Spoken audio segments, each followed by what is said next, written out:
लज्जा Shankar is the reason कि parents को डर लगता था आपको अकेले कहीं भेजने के लिए, और हैनिबल इज द रीजन के पेरेंट्स को खुद डर लगता था अकेले जाने के लिए। वेल गाइस, अगर आपको नहीं पता तो Sangharsh is an unofficial copy of the silence of the lambs. और मैं ये कहना चाहूंगा कि Sangharsh is an good Bollywood movie. It has great acting by Ashutosh Rana, decent job done by Preity Zinta and Akshay Kumar. Also it has good story and there are few good songs. लेकिन the silence of the lambs is one of the perfect movie ever made. अगर आपको नहीं पता कि anxiety क्या होती है तो ये मूवी एंड तक देखिए, और जब ये सीन आएगा तब आपको पता चलेगा कि एंग्जाइटी क्या होती है। Anthony Hopkins, Jodie Foster and Ted Levine's perfect acting की है इस मूवी में। So let's see what's common between in this movie. New female officer को खतरनाक सीरियल किलर को पकड़ने का केस दिया जाता है। सीरियल किलर को पकड़ने के लिए ऑफिसर को एक क्रिमिनल की मदद लेनी पड़ती है। लेकिन स्टार्टिंग में क्रिमिनल मना कर देता है उसे मदद करने के लिए, लेकिन बाद में जब वो उसका ट्रस्ट गेन कर लेती है तब उसे वो धीरे धीरे क्लूज देता है कि कैसे इस क्रिमिनल को पकड़ना है। लेकिन इसके बीच सीरियल किलर ने एक और इंसान को पकड़ लिया है, और जब पूरी पुलिस फोर्स वो क्रिमिनल से मदद लेने आती है तो वो क्रिमिनल उन्हें मार देता है, वहां से फरार हो जाता है। उसके बाद वो फीमेल ऑफिसर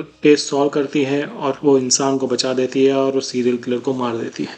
आप देखते हैं कि दोनों मूवी में डिफरेंस क्या है। एक्चुअली जो डिफरेंस है वही ये दोनों मूवी को काफी अलग कर देता है। पहले तो प्रीति जिंटा और जॉडी फॉस्टर का कैरेक्टर, वो दोनों कैरेक्टर स्लाइटली डिफरेंस है, क्योंकि साइलेंस ऑफ द लैम्स में क्लेरेंस खुद सॉल्व करती है वो केस। उसे हैनिबल हेल्प करता है, उसे हिंट देता है, लेकिन इन द एंड वो खुद ही सॉल्व करती है। और इन द संघर्ष प्रीति जिंटा's कैरेक्टर रीत को हेल्प करता है अक्षय कुमार। इनफैक्ट उसको लोगों से मिलाता है जिनको पता है कि लज्जा शंकर कहाँ मिलेगा, और एंड में भी अक्षय कुमार ही लज्जा शंकर को मारता है, प्रीति जिंटा सिर्फ बच्चे को बचाती है। And I would like to say that Clarence is one of the best female protagonist in movies. ना ही उसको एक्स्ट्रा स्ट्रॉन्ग बताया है, ना ही उसको एकदम परफेक्ट दिखाया है कि वो ये सब कुछ सॉल्व कर देगी, बट जॉडी फॉस्टर ने जो कैरेक्टर प्ले किया है, it's shows that she is vulnerable but she is smart enough to engage with Hannibal and solve the case. Second major difference is the character of professor Aman Verma और doctor Hannibal Lecter. अगर आपको नहीं पता Hannibal Lecter, he is one of the greatest villain ever written.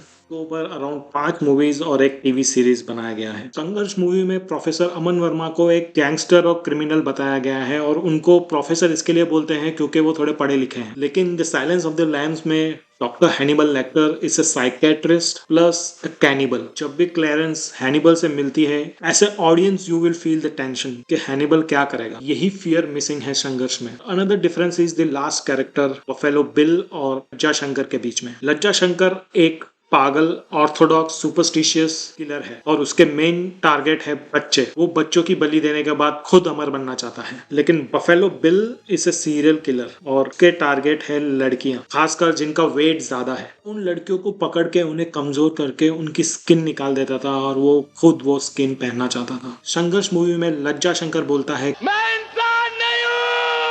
The silence of the lambs में Hannibal Lecter Buffalo Bill के लिए बोलता है कि ही इज बियॉन्ड ह्यूमन। और मेजर डिफरेंस इन दोनों मूवी का ये है कि संघर्ष में लज्जा शंकर कैसा दिखता है और उसका पास्ट क्या है वो सबको पता रहता है, लेकिन in the silence of the lambs Buffalo Bill कैसा दिखता है, वो क्यों लड़कियों को किडनैप कर रहा है और वो कहाँ रहता है, is the one of the main mysteries of the movie. और लास्ट डिफरेंस ये है कि संघर्ष मूवी में जबरदस्ती की लव स्टोरी डाल दी थी रीत और प्रोफेसर के बीच में। उधर बेचारा रीत का बॉयफ्रेंड उसके लिए रात को गाने गा रहा था। जिस इंसान से वो सिर्फ 5 मिनट के लिए मिली थी, वो क्रिमिनल दिख रहा है उसको इस गाने में, ना ही उसका बॉयफ्रेंड। वो तो लकीली एंड में प्रोफेसर मर जाता है, वरना इस बेचारे का तो बहुत बुरा कटता था। और आखिरी बात यह है कि मुझे नहीं पता इस संघर्ष मूवी में क्या सबसे बुरा है, अक्षय कुमार के हेयर स्टाइल या उसकी मूंछ है। और ऐसा an Easter egg, did you know that this was the first movie of Alia Bhatt. So guys, I hope you like this video. Please like and subscribe to The Binge Point.